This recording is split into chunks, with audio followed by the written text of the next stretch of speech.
They didn't hug me when I walked in. My stepfather barely looked at me. My mother murmured, "You came?" like I was an unexpected guest, not her eldest daughter. No one saved me a seat. Technically, I was still part of the family, but standing in that vineyard hall in Sonoma, I felt invisible. Until the sky split open and a military chopper descended for me. This isn't just some cinematic payback tale. It's about silence that cuts sharper than cruelty. I showed up to the family reunion solo. No press, no medals, just a slate gray dress under the weathered Air Force coat I always wore. The valet didn't even look up when I handed him the keys to the government SUV. Inside the tasting room of Redcrest Estate, the atmosphere buzzed with wine and high-volume nostalgia. My heels echoed on stone floors as I scanned the sea of familiar strangers. Mom stood beside the commemorative wall, glass of Chardonnay in hand, gesturing proudly toward a portrait of my younger half-sister.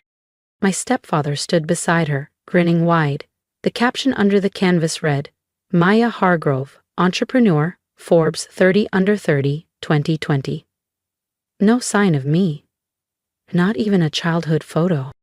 I'd earned a Bronze Star, led humanitarian operations in war zones, and commanded squadrons across 3 continents.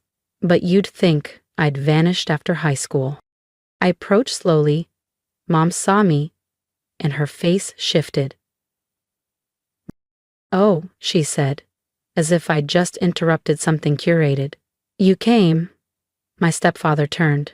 His gaze touched me, then drifted off, like glancing at an old coat someone forgot to claim. "No hug, no you look wonderful, no we're proud of you." I opened my mouth, closed it. "Where am I sitting?" I asked quietly. "Table 18? She guessed. "Way in the back?" I nodded. She gave a faint smile. "That checks out." They didn't offer to walk with me, didn't ask what I'd been doing. They melted back into the laughter. I passed gleaming tables labeled Congressman Liu, Director Perez, Dr. Chow, then there it was, Captain Elise Hargrove. No rank listed, no welcome. Just me, alone by the catering doors, my place card crooked, the napkin missing. I looked up and saw my mother clinking glasses with a socialite by the chocolate fountain.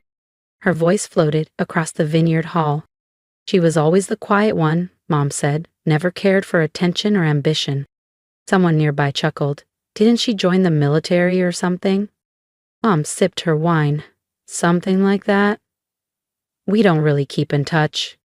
That one cut deep.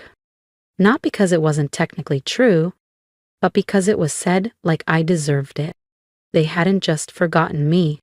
They erased me, and I let them. For over 20 years, I let them believe I'd faded into nothing. But I hadn't vanished. I'd been serving in places they couldn't imagine. And tonight, they'd find out just how wrong they were. I barely touched my plate. The shrimp was limp, the sourdough hard. Even the Pinot tasted like something bitter.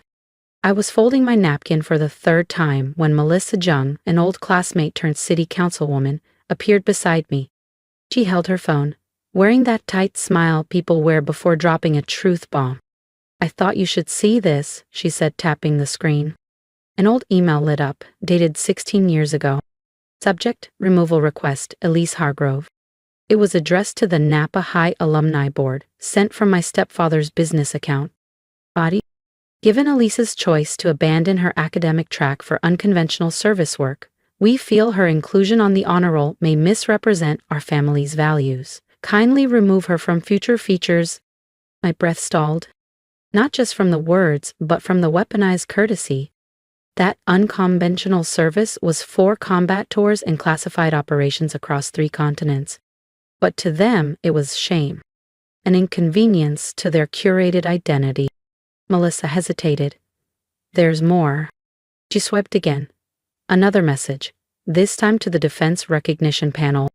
From Margaret Hargrove. Subject, nomination withdrawal. Elise has requested anonymity. Please cancel all recognition submissions, respectfully. I never sent that. I never asked for silence. They hadn't just ignored my service. They stole it. Erased it. I leaned back, the walls tilting slightly. The DJ queued up some feel-good anthem. Applause. Champagne. A slideshow played above the dessert station. First steps, graduations, engagement photos. New image of me. I bit the inside of my cheek, and I remembered being 17, standing in our old kitchen, telling them I'd gotten into the Air Force Academy. My stepfather said nothing for a full minute that night in the kitchen. "So you're choosing a barracks over Berkeley?" he finally asked. "I'm choosing purpose," I replied. He scoffed, shook his head, and walked out of the room. That's what they'd been doing ever since. Walking out, turning away, every time I showed up, every time I succeeded. And now this? I looked at Melissa. She didn't speak, she didn't need to. If you're reading this thinking, they did what? Yeah, I thought the same thing.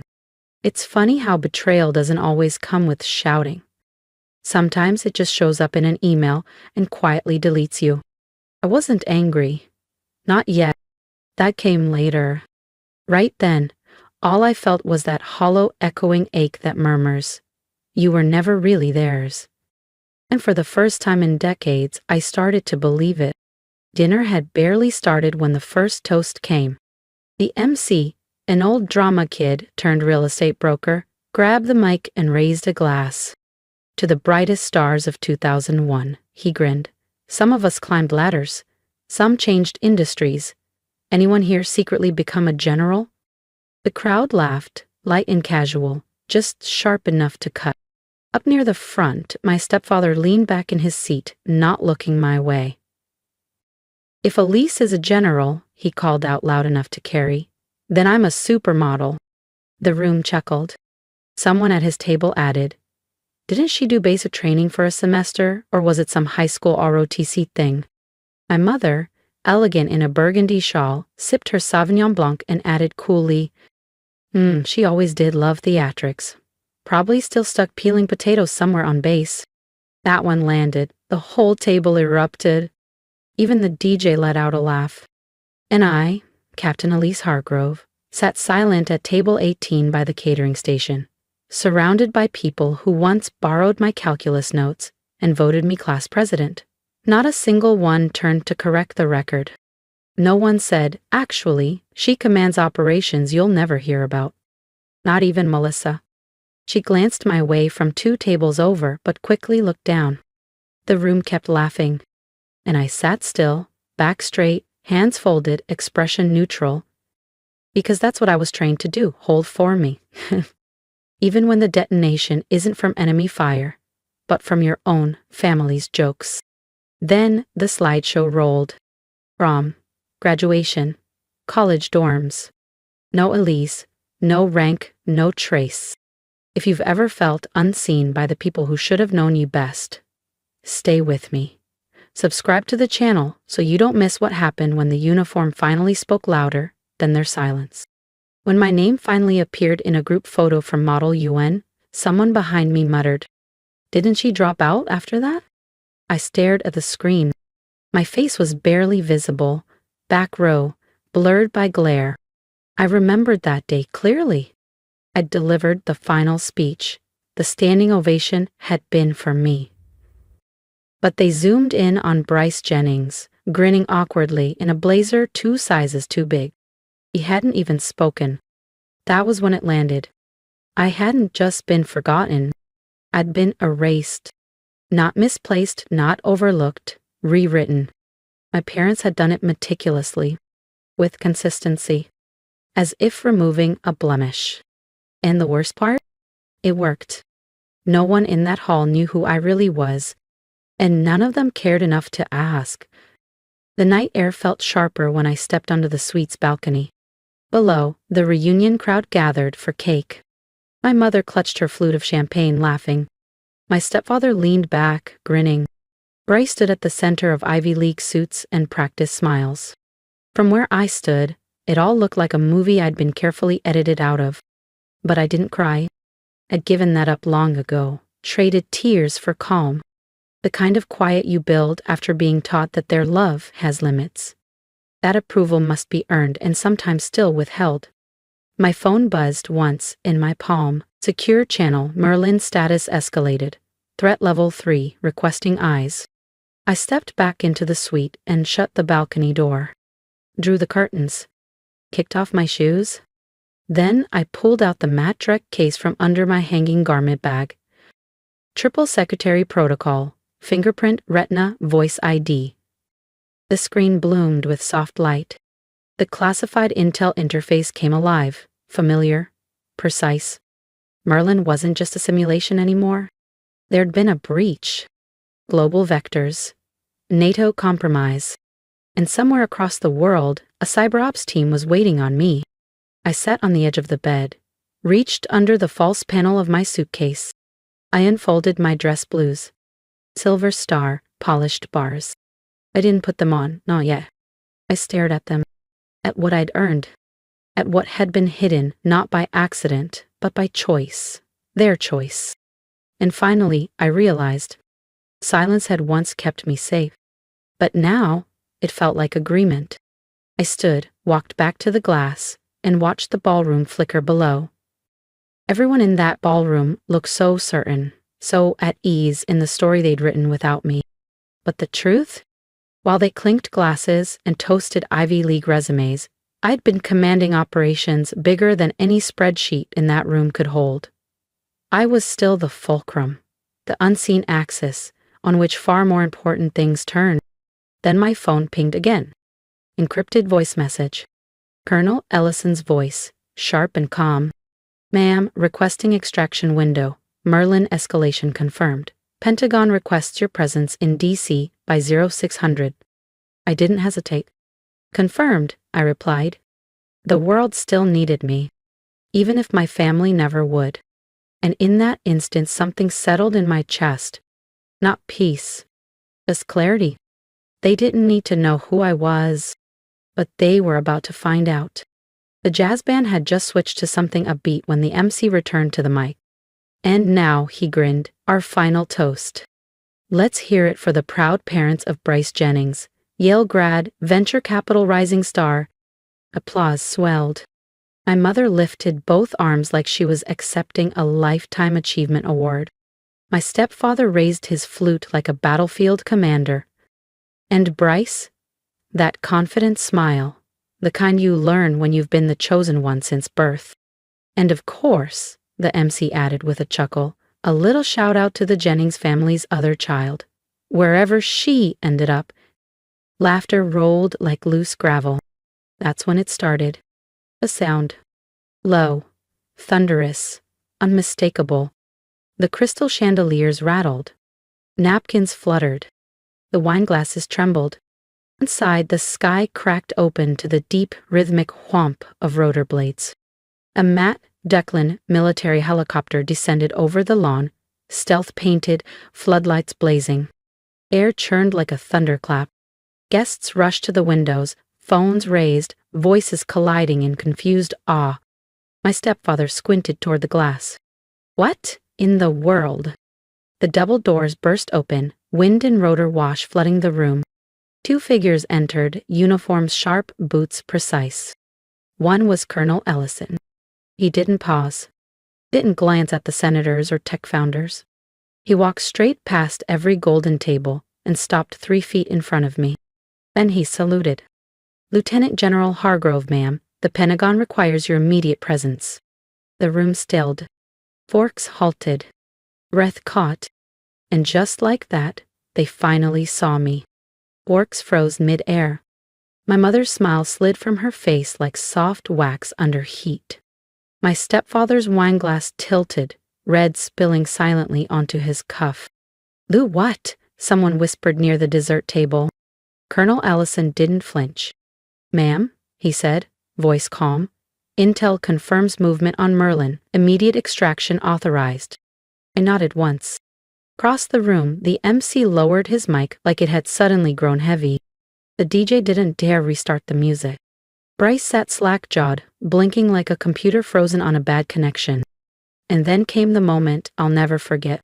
A reporter, invited to cover the reunion for the local alumni publication, stepped forward. Her hand trembled as she raised a single sheet of paper. I've just received this, she said. An internal leak from the Jefferson High Legacy Board. She glanced around the room. It's an email dated 2010, a formal request from the Jennings family, specifically Mr. and Mrs. Jennings, asking to remove Lieutenant General Elise Hargrove's name from the alumni wall. She paused to avoid confusion about their family narrative. A gasp swept the room like a dropped glass. I turned to face my parents. My voice didn't waver. You didn't just reject me, I said. You tried to erase me. My mother opened her mouth, then closed it. My stepfather stepped forward. Elise, No, I cut him off. You don't get to speak now. I turned to Ellison. Let's go. He handed me a secure folder. Chopper's ready, ma'am. I walked past the parents, who turned their backs. Past Bryce, his golden boy smile fractured. Past the table where I was never meant to belong. As the ballroom doors opened and cool air whipped around me, I heard them, whispers rising like embers in the wind. She's a general. Wait, that's their daughter? They lied about her? Why would her own parent? Let them ask. Some truths don't need microphones. They just need one moment, loud enough to shake the sky. The Medal of Honor never felt heavy around my neck. Not like the weight of being unseen. That morning on the South Lawn, the crowd was full. Press, cadets, high command, senators. Even the president looked humbled as he read the citation aloud. For service beyond visibility, and for defending not just the mission, but the dignity of the unseen. When the ribbon touched my collar, I didn't smile. I stood tall, back straight. Because this wasn't about applause. It was about truth. In the third row, my mother sat perfectly posed, pearls glinting. My stepfather looked straight ahead. I didn't meet their eyes. They didn't clap. They didn't cry. But Melissa did, from 2 rows back. And so did Colonel Ellison, nodding once, a quiet pride in his stance. Later that afternoon, I visited the new Hall of Legacy at Jefferson High. My name had been restored. Not in gold, not in marble, just a small bronze plaque that read, Elise Hargrove, led in silence, served without needing to be seen. A group of cadets lingered nearby. One stepped forward, barely 20, freckles, eyes wide. Ma'am, she said, voice cracking, you're the reason I joined. I nodded. That was enough. I don't know if my parents stayed to see the plaque. And I don't need to. Because that's the truth about abandonment. Once you stop begging to be let back in, you decide what to carry and what to finally lay down. I never asked for applause. I never needed to be the loudest in the room. But after a lifetime of silence, being mistaken for insignificance, I've learned this. There's power in being seen. So if this story resonated with you, if you've ever been overlooked, rewritten, or silenced by the very people meant to lift you up, I ask you to stand with me. Drop a comment, not just for me, but for every person who has walked through life with their brilliance dimmed by others' shadows. Tell me what part hit hardest. Tell me what part gave you hope. And if you feel it in your heart, subscribe to this channel. Not for drama, not for spectacle, but because stories like ours deserve a place to live out loud. To those still waiting for recognition, you don't need their permission to matter. You are not defined by who invites you to sit at their table. You build your own. And sometimes, the greatest strength isn't in shouting back, but in rising anyway, in leading with quiet certainty, while others scramble to rewrite the truth. Carry that into your life. If you're walking through rejection, keep walking. If they erased your name, write it back in ink. If they never clapped, clap for yourself louder. And if today, my story reminded you of your own, then let's make a pact. No more disappearing to keep others comfortable. I see you. I hear you. Let them feel the silence we've turned into thunder. And when your moment comes, don't shrink. Stand tall, speak steady, and know this, you were never invisible. They just didn't look close enough. Now it's their turn. Let the sky shake. Let the truth land.